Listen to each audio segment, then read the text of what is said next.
that coursed day and night in his veins. It always worked for a while. Then, when he could no longer take the sameness of the days, he'd go outside alone, walking the dark streets until he'd find somebody, anybody, who had it coming. He was a bomb primed to blow. Lucky for him, the gang had enough enemies to keep him busy, and what with shootings, robberies, and other tasks, he was going through a few guns a month. The work was non-stop, but he was talented and energetic, and it was all for the cause. Working for the O, Mondo felt a great satisfaction. He found his niche in life, a place where his talents and desires converged. Even this showdown with the police was satisfying in its way.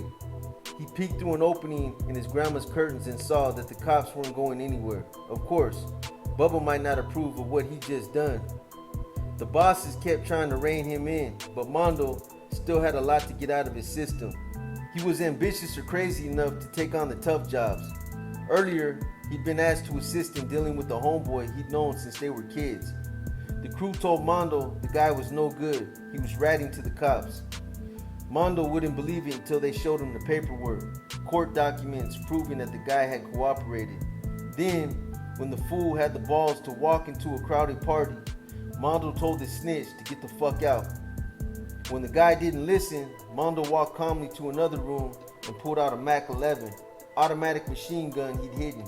He really liked that weapon. It was compact, looking more like a small steel box than a firearm.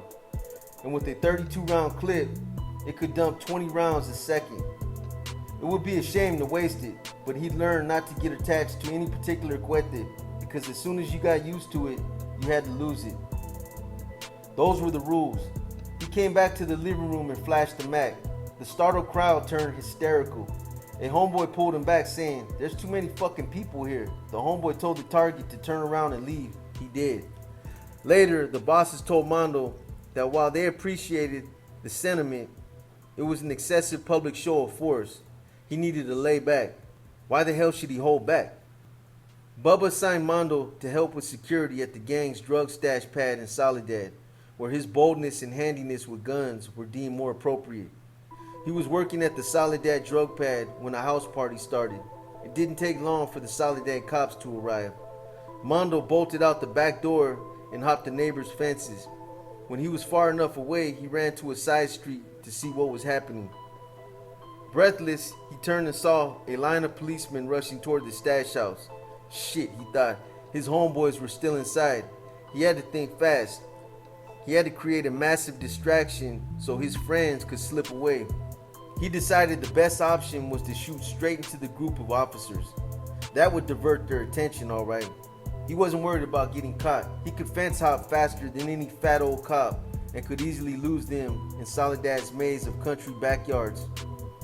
He was taking aim when he saw his homies escape out the back of the stash pad just seconds before the cops burst through the front. He lowered the weapon, ran to his friend's car, and they all peeled away. Man, he loved this life. On Montana Street, the SWAT officers continued to call out. His friends had only a vague notion of why the cops were there, but clearly it had to have been Mondo's doing. A few hours earlier, he'd invited them to kick it at his grandma's pad, but Mondo proved to be an unreliable host. Just as the guests settled in, he became obsessed with another idea, something he had to get off his chest before he could relax.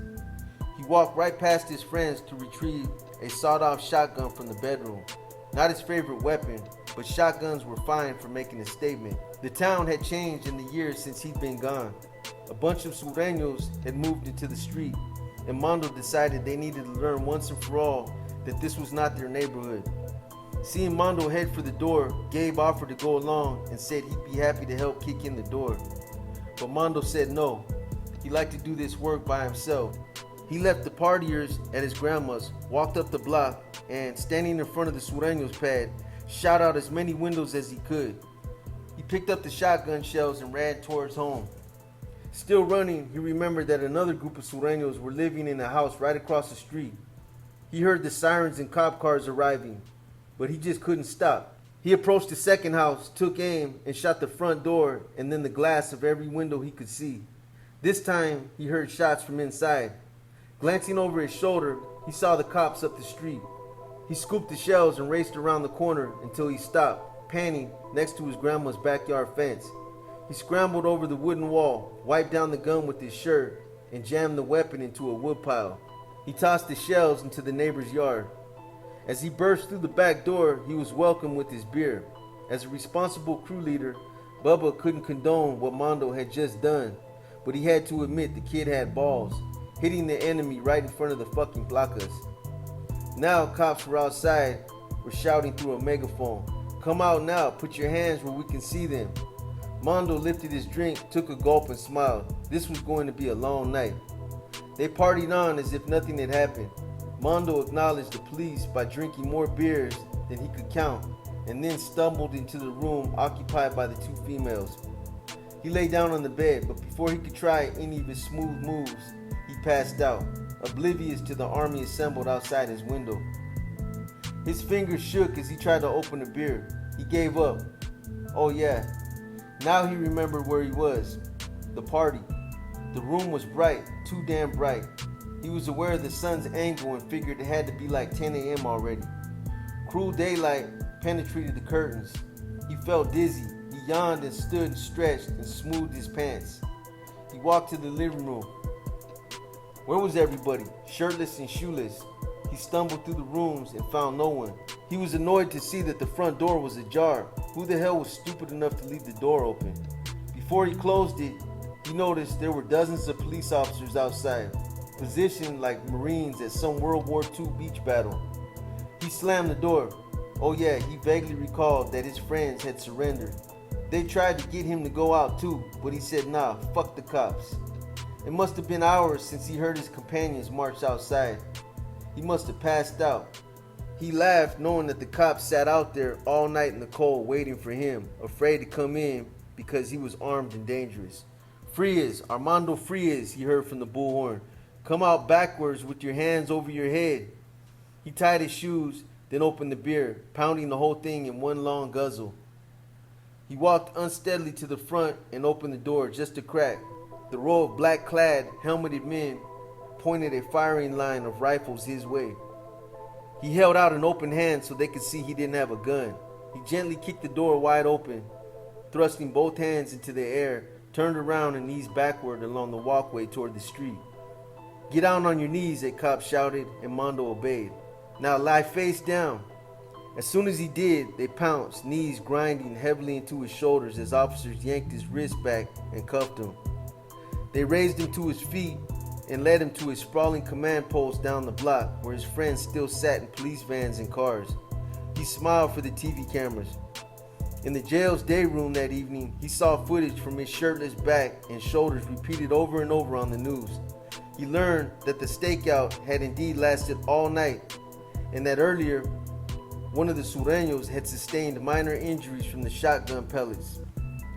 The others were released on bail, but Bubba and Mondo were parolees, so they stayed in jail. The cops told Mondo they found his prints on the gun and would charge him with 3 attempted murders. But when the paperwork came, he saw a violation of parole listed where the charges should be. Obviously, they hadn't found any prints and couldn't prove who done the shooting. Meanwhile, Bubba made it known he was impressed.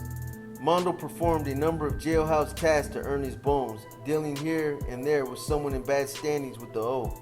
His schooling continued when he was moved to the lockdown pod. 2 carnales oversaw his work as he learned how to establish the norteño household and implement a chain of command. He left the jail embraced by friends as a hermano of the Nuestra Raza. Mondo understood now that the cause was all he had. This was his family.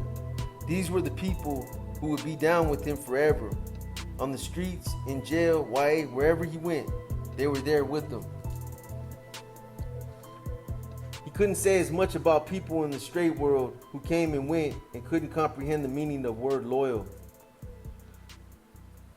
Life would harden him further during his new bid at YA. His distaste for the NF resurfaced when his childhood friend Vincent Sanchez Little Chente was murdered after the guy refused to kill a drug dealer for the familia. Mondo had wondered what on earth was wrong with Little Chente. The man was a carnal.